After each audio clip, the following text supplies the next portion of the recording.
अस्सलाम वालेकुम dear students, मैं आपका फ़िज़िक्स टीचर नजमुल हसन। आज जो हम टॉपिक डिस्कस करने जा रहे हैं वो एमडी-कैट फ़िज़िक्स के हवाले से बहुत ज़्यादा इम्पोर्टेंट है और बच्चों को ये बहुत ज़्यादा मुश्किल भी लगता है। लेकिन हम इसको इस तरह से स्टडी करेंगे कि इस लेक्चर को अच्छी तरह से समझने के बाद आपके माइंड में प्रोजेक्टाइल मोशन के हवाले से कोई किसी किस्म का डाउट, कोई कन्फ्यूजन नहीं होगी। तो चलें स्टार्ट करते हैं। सबसे पहले प्रोजेक्टाइल मोशन होती क्या है? हमने बेटा अभी तक जो मोशन डिस्कस की है ना, वो वन डायमेंशनल मोशन थी। या तो वो मोशन एक्स एक्सिस के अलोंग थी या वो मोशन वाई एक्सिस के अलोंग थी। लेकिन ये जो प्रोजेक्टाइल मोशन है ना, इसमें हम टू डायमेंशनल मोशन की बात करते हैं कि ये हमारे पास 2D मोशन है along vertical axis and along horizontal axis। X axis के along भी होती है और वाई एक्सिस के along भी होती है। और इसकी एक स्पेसिफिकेशन ये है कि ये जो एक्सेलरेशन है under the acceleration due to gravity होगी और यहाँ पर जो एक्सेलरेशन होगी वो प्लस माइनस जी के इक्वल होगी। ये हमारे पास इसकी सिंपल सी डेफिनेशन है। Two dimensional motion under the constant acceleration due to gravity is called projectile motion. अब वाइल स्टडिंग प्रोजेक्टाइल मोशन हमें कुछ चीज़ें जो हैं वो एज्यूम करना पड़ती हैं। हम यहाँ पे उन एज्यूम की हुई चीज़ों को वन बाय वन मेंशन करते हैं और फिर उसकी वजह देखते हैं कि हम इन चीज़ों को एज्यूम कर क्यों रहे हैं, क्योंकि हमने जो है वो आइडियल प्रोजेक्टाइल मोशन की बात करनी है। तो while studying ideal projectile motion हम काफ़ी सारी जो चीज़ें हैं उसको निगलेक्ट कर रहे होंगे। जैसा कि आपको पता है कि अर्थ बेसिकली फ्लैट नहीं है, तो हम सबसे पहले ये मान के चलते हैं कि अर्थ इज़ फ्लैट। अब अगर आपसे कोई ये बात पूछता है कि अर्थ इज़ फ्लैट का क्या मतलब है, आप प्रोजेक्टाइल मोशन में जो है वो अर्थ को फ्लैट क्यों मान रहे हैं? बेटा अर्थ को फ्लैट मानने का सिंपल सा लॉजिक ये है कि जहाँ तक आप किसी खुले मैदान में नज़र दौड़ाएं, तो जहाँ तक आपकी नज़र जाएगी वहाँ तक ऑलमोस्ट आपको ग्राउंड या अर्थ जो है वो फ्लैट ही नज़र आ रही होगी। उसमें कोई आपको कर्वेचर नज़र नहीं आएगा अगर आप किसी खुले मैदान पे खड़े हुए हैं।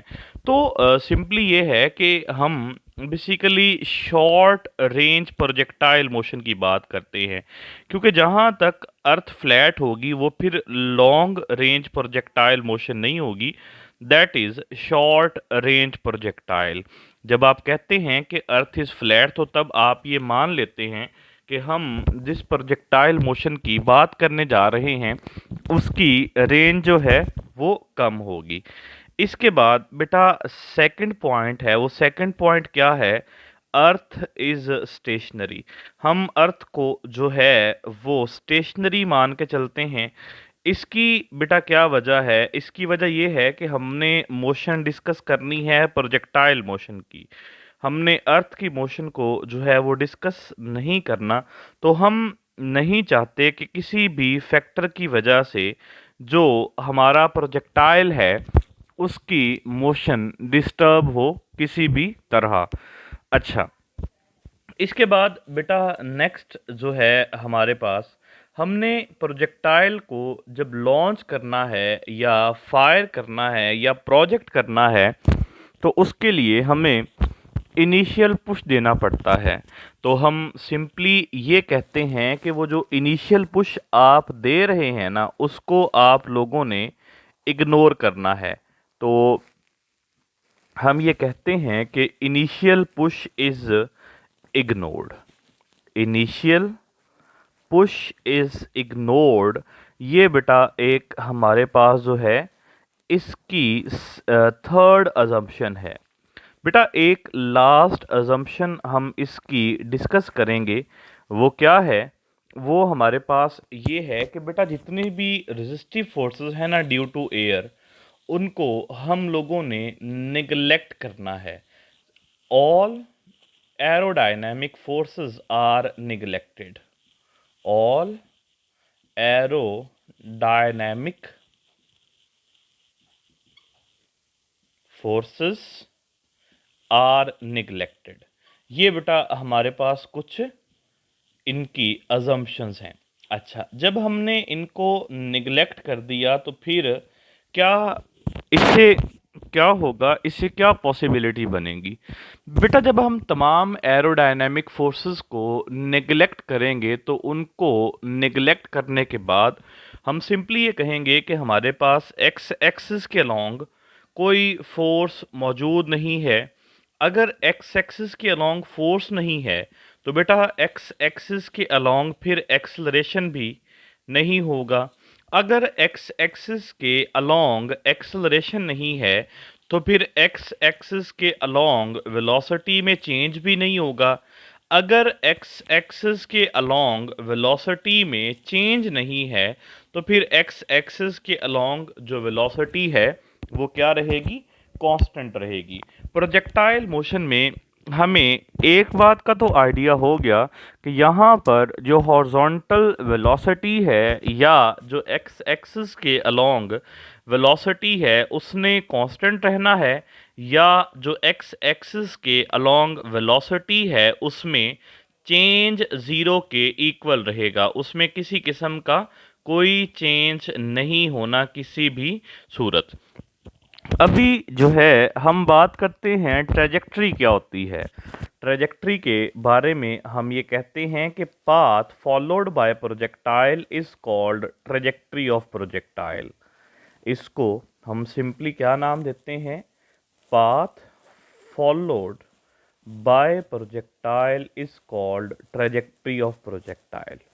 अच्छा, अब ये ट्रेजेक्ट्री ऑफ प्रोजेक्टाइल होती कैसी है, हमें इस बात का भी आइडिया होना चाहिए। बेटा ये जो ट्रेजेक्ट्री ऑफ प्रोजेक्टाइल है ये पैराबोलिक होती है। तो यहाँ पर मैं मेंशन कर देता हूँ कि दिस वन इज पैराबोला। बेटा जी ट्रेजेक्ट्री ऑफ प्रोजेक्टाइल कैसी है? This one is parabola. Okay बेटा, इसको हम ट्रेजेक्ट्री ऑफ प्रोजेक्टाइल का नाम देते हैं। अब बेटा हमारे पास जो है वो प्रोजेक्टाइल मोशन दो तरह की है। एक है हॉरिजॉन्टल प्रोजेक्टाइल मोशन और एक है ऑब्लिक प्रोजेक्टाइल मोशन, जो आज के लेक्चर में हम इन डिटेल देखेंगे। अब यहाँ पे एक क्वेश्चन ये अराइज होता है कि सर ये टू डायमेंशनल मोशन है, सो टू डायमेंशनल मोशन जो है ये दोनों डायमेंशंस की मोशन एक दूसरे पर डिपेंड कैसे करती है, इनका एक दूसरे के साथ रिलेशन क्या है? तो इसके बारे में हम बात करते हैं, लेकिन पहले हम यहाँ पे इस प्रोजेक्टाइल मोशन की टाइप्स जो हम स्टडी करेंगे वो लिख लेते हैं और उसके बाद फर्दर हम आगे मूव करेंगे। बेटा इसकी जो दो टाइप्स मैंने आपको बताई हैं, सबसे पहली बेटा जो मैंने आपको बताई है वो कौन सी है? Horizontal projectile motion. मैं प्रोजेक्टाइल मोशन की जगह पे सिर्फ पी एम लिख लूँगा। आप जानते हैं जगह चूँकि कम है सो पूरा वर्ड लिखना जो है वो थोड़ा सा डिफ़िकल्ट हो जाता है। सो हम यहाँ पर मेंशन करते हैं कि एक हमारे पास हॉरिजॉन्टल प्रोजेक्टाइल मोशन है और सेकंड वन हमारे पास जो है वो ऑब्लीक प्रोजेक्टाइल मोशन है। ऑब्लीक एंगल ऐसा एंगल जो 0 से ग्रेटर हो बट 90 डिग्री से लेसर हो। तो दो तरह की हम यहाँ पे प्रोजेक्टाइल मोशन डिस्कस करेंगे। अब यहाँ से आगे मैंने आपसे क्वेश्चन पूछा था कि ये जो टू डायमेंशनल है इनका आपस में क्या रिलेशन है। सो आपने ये कहना है कि vertical vertical and horizontal motion are independent of each other. Horizontal and vertical motion ये बेटा एक दूसरे पर डिपेंड नहीं करते किसी भी सूरत। इनका एक दूसरे से कोई लेना देना नहीं है। ये जो वर्टिकल और हॉरिजॉन्टल मोशन है, इनका कोई एक दूसरे के साथ लेना देना नहीं है। जो वर्टिकल मोशन है, ये वही है जो हम फ्री फॉल में डिस्कस करके आए हैं, और हॉरिजॉन्टल मोशन जो है वो बेसिकली नॉन एक्सेलरेटेड मोशन है। जो आप लोगों ने इक्वेशंस ऑफ मोशन पढ़ी, उसमें आप नॉन एक्सेलरेटेड मोशन अगर कंसीडर करते हुए इक्वेशंस को लिखेंगे तो वो हॉरिजॉन्टल के लिए होंगी। वर्टिकल फ्री फॉल और हॉरिजॉन्टल जो है वो नॉन एक्सेलरेटेड मोशन है। ये आपने याद रखना है, और इन दोनों का आपस में कोई रिलेशन नहीं है। हम सबसे पहले डिस्कस करते हैं हॉरिजॉन्टल प्रोजेक्टाइल मोशन। जब आप हॉरिजॉन्टल प्रोजेक्टाइल मोशन की बात करते हैं तो इसमें हम सपोज करें कि आप किसी ऊंची बिल्डिंग पर खड़े हुए हैं, और ऊंची बिल्डिंग पे खड़े होकर के आपने एक स्टोन जो है वो हॉरिजॉन्टली थ्रो किया है अलोंग एक्स एक्सिस। देखें, जब आपने इसको हॉरिजॉन्टल डायरेक्शन में थ्रो किया है तो आपने उसको वाई एक्सिस के अलोंग कोई वेलोसिटी प्रोवाइड नहीं की। उसकी वेलोसिटी वाई एक्सिस के अलोंग बेटा कितनी रहेगी? 0 मीटर पर सेकंड। शाबाश। तो मैंने लिखा है कि वी आई वाई जो है that is equals to 0 metre per second. Initial velocity along horizontal direction is 0 metre per second. ठीक हो गया। और जितनी भी इनिशियल वेलोसिटी है वो सारी की सारी इनिशियल वेलोसिटी एक्स एक्सिस के अलोंग होगी, जिसको मैंने वी आई एक्स का नाम दे दिया है या वी एक्स का नाम देने, इससे फर्क नहीं पड़ेगा। अब ये ऑब्जेक्ट सीधा नहीं जाएगा, ग्रेविटी इसको डाउनवर्ड खींचेगी। जब ग्रेविटी डाउनवर्ड खींचेगी तो नीचे आते हुए उसकी वेलोसिटी जो है वो इंक्रीज करनी है। आप जानते हैं फ्री फॉल मोशन में जब कोई ऑब्जेक्ट डाउनवर्ड आता था तो हर सेकंड के बाद उसकी वेलोसिटी जो है वो 10 मीटर पर सेकंड के रेट से इंक्रीज करती थी। तो एक्स एक्सिस की वेलोसिटी कांस्टेंट रहनी है, मैं आपको पहले बता चुका हूं, जबकि वाई एक्सिस की वेलोसिटी जो है वो इंक्रीज होनी है। अगर आपने इनकी वेलोसिटीज का, ये वी वाई और वी एक्स का रिजल्टेंट फाइंड करना है तो आप first vector V X, second vector V Y, first के हेड के साथ सेकंड की टेल ज्वाइन करें। मैंने यही किया है कि वी वाई को यहां से उठा करके यहां पर ड्रॉ कर लिया है।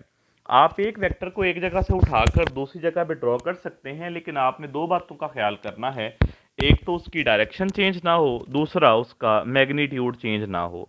सो मैं जब रिजल्टेंट फाइंड करूंगा तो फर्स्ट की टेल और लास्ट का हेड, तो ये मेरे पास इसका जो है वो रिजल्टेंट आ जाएगा, और इसका जो है वो ये रिजल्टेंट आ जाएगा। तो रिजल्टेंट जो है with the passage of time increase करता जा रहा है, क्योंकि एक्स एक्सिस की वेलोसिटी कांस्टेंट है जबकि वाई एक्सिस की वेलोसिटी बढ़ रही है, तो ओवरऑल वेलोसिटी बढ़ रही है। अगर हम बात करें हॉरिजॉन्टल प्रोजेक्टाइल मोशन की एग्जांपल की, तो एक तो मैंने आपको बता दी कि आप किसी ऊंची बिल्डिंग पे खड़े हैं और आप एक स्टोन जो हैं वो हॉरिजॉन्टल डायरेक्शन में थ्रो करते हैं। अब दूसरी एग्जांपल क्या है? बॉम्ब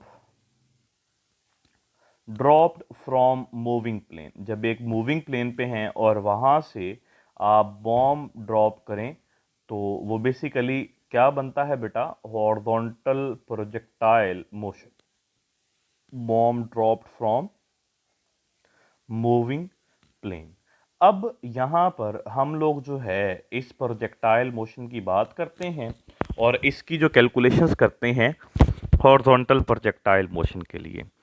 हॉरिजॉन्टल प्रोजेक्टाइल मोशन की अगर आप लोगों ने कैलकुलेशंस करनी है तो मैं आप लोगों को ऑलरेडी बता चुका हूं कि हमारे पास एक्स एक्सिस के अलोंग कोई फोर्स नहीं है। F X is equals to 0 newton. In the same way हमारे पास जो ए एक्स है वो फोर्स 0 होने की वजह से क्या आ जाएगा? 0 मीटर पर सेकंड स्क्वायर। और velocity change along x axis is equals to 0 metre per second. And in the same वे जो हमारे पास x एक्सिस के along velocity है बेटा वो क्या रहेगी? That should be constant. तो ये हमारे पास जो है हॉरिजॉन्टल डायरेक्शन में फोर्स और एक्सेलरेशन के कंपोनेंट्स हैं। अच्छा, अब अगर हम इससे मज़ीद आगे मूव करें और मज़ीद आगे मूव करते हुए हम चीज़ों को मज़ीद एलैबोरेट करें। मैं बात करता हूँ वाई एक्सिस की। अगर बेटा मैं एफ वाई की बात करूं तो एफ वाई में जो मेरे पास फोर्स है वो फोर्स ऑफ ग्रेविटी है। तो सिंपली उसको मैं क्या लिख देता हूं, सिंपली उसको मैं एफ जी मेंशन कर देता हूं। एक्सेलरेशन ड्यू टू ग्रेविटी है बट पॉजिटिव, तो इसको मैं प्लस जी लिख देता हूं। इसका मतलब ये है कि वाई एक्सिस के अलोंग वेलोसिटी में जो चेंज है वो ज़ीरो के इक्वल भी नहीं होगा और वाई एक्सिस की वेलोसिटी जो है वो कांस्टेंट भी नहीं होगी, क्योंकि जहाँ पे एक्सेलरेशन है वहाँ पर वेलोसिटी में चेंज आना ही आना है, ये ज़रूरी है। अभी हम बात करते हैं वेलोसिटीज़ की, उसके बाद हम जो है वो डिफरेंट पैरामीटर्स मेजर कर रहे होंगे। हम यहाँ पर वेलोसिटीज़ की बात करते हैं। जब वेलोसिटीज़ की बात करेंगे, होप्स हो कि आप लोगों को इसमें कोई इशू फेस नहीं करना पड़ेगा। बेटा जी, मैं बात करता हूँ पहले हॉरिजॉन्टल वेलोसिटी की, वी एक्स की। आप जानते हैं कि हमारे पास इनिशियल वेलोसिटी एक्स की, ये किसके इक्वल होगी? Final velocity along X axis, and this is equals to V I. Initial velocity की इक्वल होगी, क्योंकि मैं आपको बता चुका हूं कि जितनी भी वेलोसिटी है वो सारी की सारी वेलोसिटी एक्स एक्सिस के लॉन्ग रहेगी। और मैं ये भी बता चुका हूं कि एक्स एक्सिस के लॉन्ग वेलोसिटी कांस्टेंट रहेगी। तो चूंकि वेलोसिटी एक्स एक्सिस के लॉन्ग कांस्टेंट है तो इसकी इनिशियल और फाइनल वेलोसिटी जो है वो सेम रहेगी। हम यहाँ पर डिसाइड कर चुके हैं कि हमारे पास जो वी आई वाई है वो ज़ीरो के इक्वल है। तो मैं वी एफ वाई की बात करता हूँ कि वी एफ वाई किसके इक्वल होगा? V F Y is equals to V I Y plus A Y multiplied by T. बेटा वी आई वाई तो ज़ीरो के इक्वल है, तो ये फैक्टर तो ज़ीरो हो गया, और ए वाई किसके इक्वल है? जी के, तो ये वी एफ वाई आ गया जी टी के इक्वल। मैंने आपको यही बात बताई थी कि वर्टिकल मोशन जो है फ्री फॉल मोशन है, हमने फ्री फॉल में यही डिस्कस किया था। अभी हम क्या करते हैं, अभी हम ये करते हैं कि जो वेलोसिटी है ना रिजल्टेंट, उसका मैग्नीट्यूड कैलकुलेट करते हैं। रिजल्टेंट वेलोसिटी का मैग्नीट्यूड कैलकुलेट करने के लिए हम सिंपली ये कहेंगे कि v इज इक्वल्स टू, बेटा ये किसके इक्वल होगा? That should be equals to V X square plus V Y square. ये हमारे पास इसका जो है वो रिलेशन आ जाएगा। अब आप जानते हैं कि वी एक्स किसके इक्वल है? That is equals to V I plus G T whole square. ये हमारे पास जो है ये वेलोसिटी का रिजल्टेंट आ जाएगा। अब देखें, आपको अगर याद हो तो आपने थर्ड इक्वेशन ऑफ मोशन पढ़ी थी। उस थर्ड इक्वेशन ऑफ मोशन में पढ़ा था आपने V F square is equals to two G H. तो बेसिकली ये वी एफ जो है वो वी वाई के अलोंग ही है ना, तो हम वी एफ स्क्वेयर की जगह पे या वी वाई स्क्वेयर की जगह पे square root two G H भी लिख सकते हैं। मतलब स्क्वेयर रूट तो पहले से मौजूद है, इसको सिर्फ टू जी एच लिखा जा सकता है। तो ये मेरा बेटा हमारे पास वेलोसिटी का मैग्नीट्यूड है। इनिशियल वेलोसिटी एक्स एक्सिस के अलोंग फाइनल है, वाई एक्सिस की वेलोसिटीज़ हैं। यानी कि हम लोगों ने यहाँ पर वेलोसिटीज़ की बात की, वो चाहे रिजल्टेंट वेलोसिटी हो, चाहे हॉरिजॉन्टल वेलोसिटी हो, चाहे वर्टिकल वेलोसिटी हो, ईच एंड एवरीथिंग हमने वेलोसिटी की यहाँ पर कैलकुलेट की। अभी हम इसका एक क्वेश्चन करेंगे और क्वेश्चन करने के बाद हम फिर फर्दर आगे जाएंगे। मैं आप लोगों से ये डिस्कशन करता हूँ कि बेटा एक ऑब्जेक्ट है उसको हमने हॉरिजॉन्टली थ्रो किया है। जब उसको हॉरिजॉन्टली थ्रो किया है तो लाजमी सी बात है कि उस कुछ न कुछ उसको इनिशियल वेलोसिटी भी प्रोवाइड की होगी। मैं यहाँ पे लिखता हूँ को उसको प्रोवाइड की गई जो इनिशियल वेलोसिटी है ना, that is equals to 30 metre per second. Okay बेटा, और टाइम बेटा जो उसको गुजरा है that is equals to 4 seconds. और आपने ये बताना है कि 4 सेकंड्स के बाद उसकी एक्स एक्सिस की वेलोसिटी कितनी होगी। 4 सेकंड्स के बाद उसकी एक्स एक्सिस की वेलोसिटी कितनी होगी। अब यहाँ से मैं आप लोगों से जो बात डिस्कस करने लगा हूँ वो डिस्कस ये करने लगा हूँ कि ये मेरे पास जो है वो हॉरिजॉन्टल प्रोजेक्टाइल मोशन है, यानी कि ऑब्जेक्ट को हम लोगों ने हॉरिजॉन्टली थ्रो किया है। अच्छा, इसका अल्फा ऑप्शन है 30 metre per second, beta option है 40 metre per second, Charlie option है 50 metre per second and delta option है 15 मीटर पर सेकंड। बेटा जी आपको पता है Vx पूछा है, तो Vx पूछा है तो फिर तो मसला ही कोई नहीं है ना, वो तो कांस्टेंट है ना, उसकी वैल्यू चेंज नहीं होनी। तो सिंपली हम इसको जो है वो 30 मीटर पर सेकंड पे ही जो है वो टिक करेंगे। लेकिन प्रॉब्लम यहाँ पर कुछ और है। ये प्रॉब्लम तो है ही नहीं कि हमने Vx फाइंड करना है। प्रॉब्लम ये है कि जब हम लोग पेपर में बैठे होते हैं, तो पेपर में बैठे हुए जब हमें इस तरह का क्वेश्चन आता है, तो हम जल्दी में ये काम करते हैं कि हम समटाइम्स वेलोसिटी जो है वो रिजल्टेंट फाइंड करने की कोशिश करते हैं। अब देखें, रिजल्टेंट के लिए हमें Vx चाहिए, Vy चाहिए। Vx तो हमारे पास है, हम यहाँ पर ना Vy कैलकुलेट करते हैं। Vy किसके इक्वल है? That is equals to g multiplied by t। बेटा g की वैल्यू 10 और टाइम कितना 4, सो 10 फोर्स आर कितना आ जाएगा 40 मीटर पर सेकंड। तो यहाँ पर तो 40 भी मौजूद है, इसका मतलब यहाँ पर हॉरिजॉन्टल वेलोसिटी भी है, वर्टिकल भी है। ऐसा करते हैं कि हम रिजल्टेंट वेलोसिटी कैलकुलेट करते हैं। जब रिजल्टेंट वेलोसिटी कैलकुलेट करेंगे तो बेटा v is equal to V X square, V X 30 है, फिर वी वाई स्क्वेयर वो 40 है। बेटा 30 का स्क्वेयर 900, 40 का square 1600। So 900 plus 1600 is equals to 2500, और 2500 का जब आप स्क्वायर रूट लेंगे तो 50। तो बेटा ये 50 भी मौजूद है। अब ये वी वाई और वी सॉल्व करने का मकसद क्या है? इसका मकसद सिर्फ इतना है कि बेटा जब आपको पेपर में क्वेश्चन आएगा तो आपने ये देखना है कि आपसे पूछा क्या गया है। हम जब एमडी कैट का पेपर अटेम्प्ट कर रहे होते हैं तो सबसे बड़ा प्रॉब्लम जो हमें आता है वो ये है कि जब कभी हमारे सामने आसान क्वेश्चन आ जाए ना, तो हमें यूं लगता है कि ये तो एमडी कैट का पेपर है, तो इसमें तो आसान सवाल हो ही नहीं सकता। तो हम अपनी उल्टी सीधी सोचों की वजह से एक जो बिल्कुल सिंपल क्वेश्चन है, जो हमने सॉल्व भी नहीं करना और वैसे ही उसका आंसर आ जाना है, उन क्वेश्चंस को भी हम अपने लिए जो है वो मुश्किल बना लेते हैं। तो इन चीज़ों का आपको लाजमी तौर पर पता होना चाहिए कि आपको गिवन क्या है और आपसे पूछा क्या गया है, क्योंकि नंबर ऑफ ऑप्शंस पॉसिबल हो सकते हैं जो डिफरेंट क्वेश्चंस बना सकते हैं। अब 3 ऑप्शंस हैं, 3 क्वेश्चन बन सकते हैं। वी एक्स पूछ सकते हैं, वी वाई पूछ सकते हैं, सिंपली वी पूछ सकते हैं। तो इन बातों का आपने इसमें लाजमी ख्याल करना है, लाजमी तौर पर। अच्छा जी, तो अभी हम बात करते हैं डायरेक्शन। डायरेक्शन किसकी? वेलोसिटी की डायरेक्शन, या वेलोसिटी का वो एंगल जो वो एक्स एक्सिस के साथ किसी भी पॉइंट पर बना रही होती है। हमने जो है वो जानते हैं कि डायरेक्शन मोस्टली tan से कैलकुलेट की जाती है। सो tan होता है परपेंडिकुलर ओवर बेस। परपेंडिकुलर हमारे पास वी वाई है और बेस हमारे पास वी एक्स है। वी वाई की वैल्यू आप जानते हैं जी टी है, और वी एक्स जो है वो इनिशियल वेलोसिटी के इक्वल है।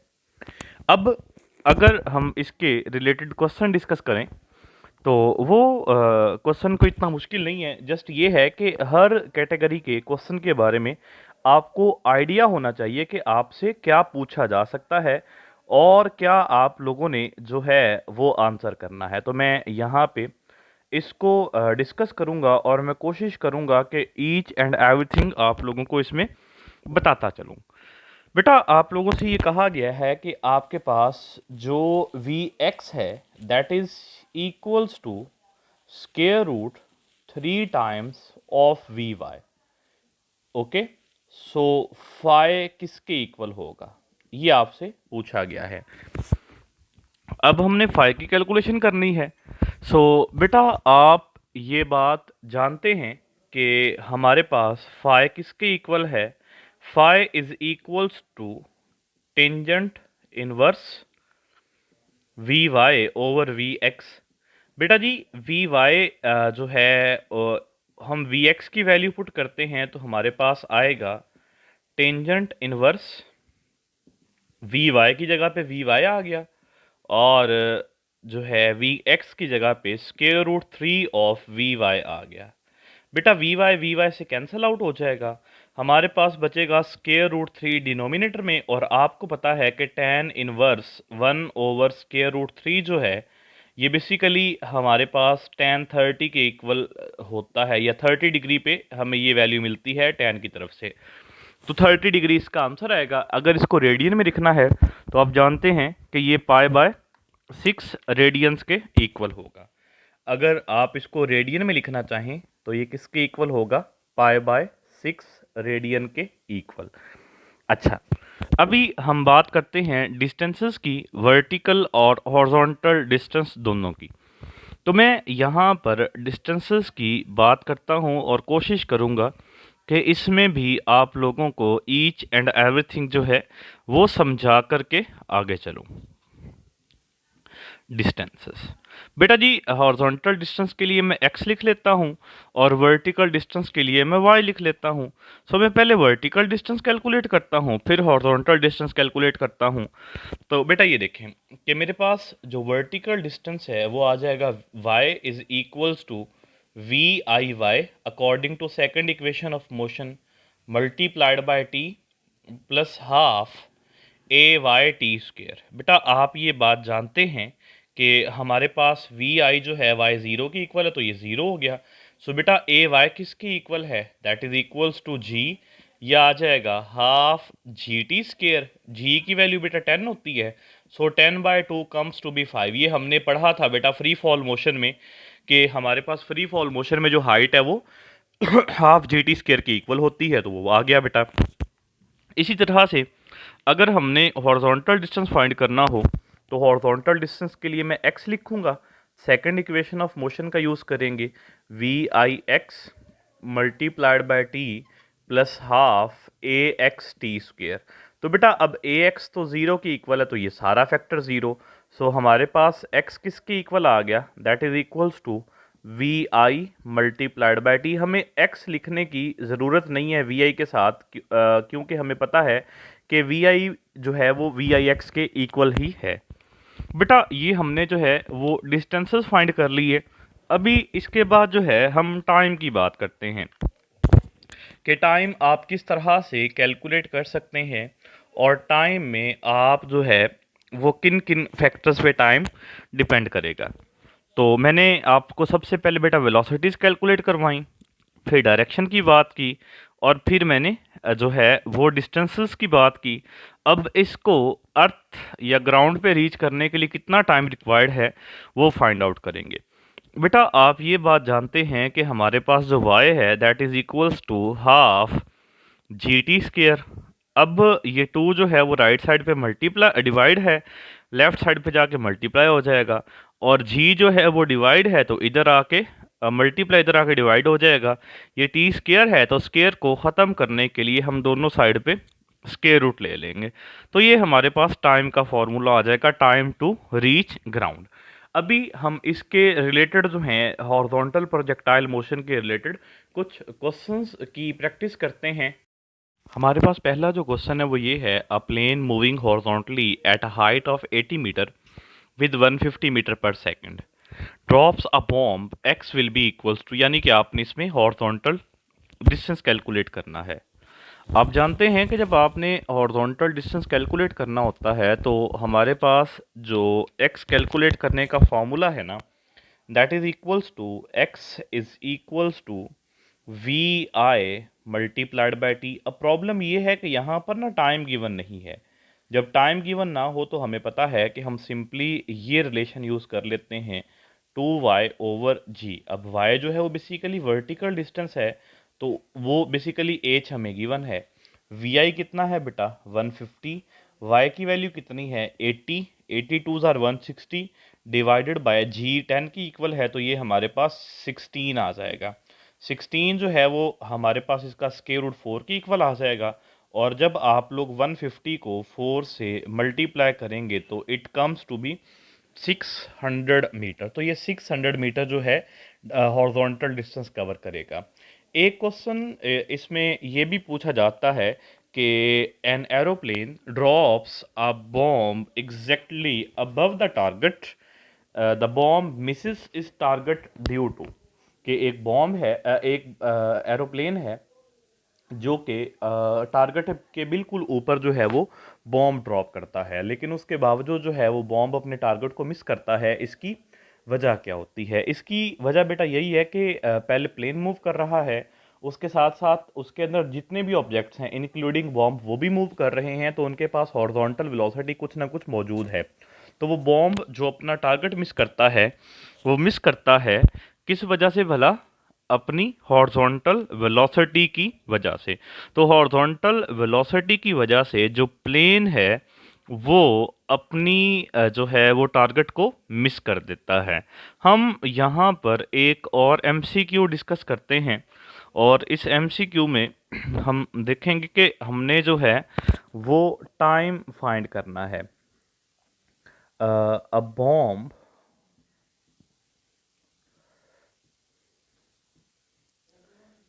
is dropped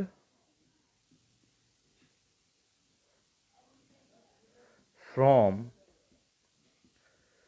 height is equals to 490 metre, so T will be equals to, एक बॉम्ब है जिसको 490 मीटर की हाइट से ड्रॉप किया गया है, तो कितना टाइम लेगा वो ग्राउंड तक आने में?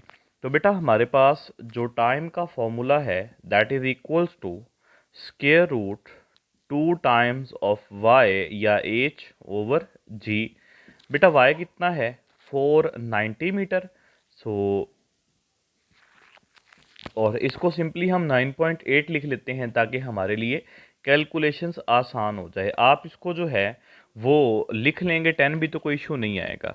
सो बेटा ये हमारे पास 1 और ये 50 एंड 52 आर 100। सो 100 का जब हम स्क्वायर रूट लेंगे सो 10 सेकंड्स इसका आंसर आ जाएगा। एक और एमसीक्यू डिस्कस करते हैं और इससे फिर फर्दर हम आगे मूव करेंगे।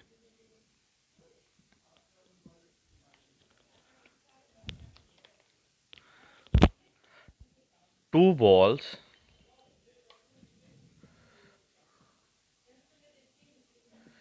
A and B, one of which is dropped and other is thrown horizontally.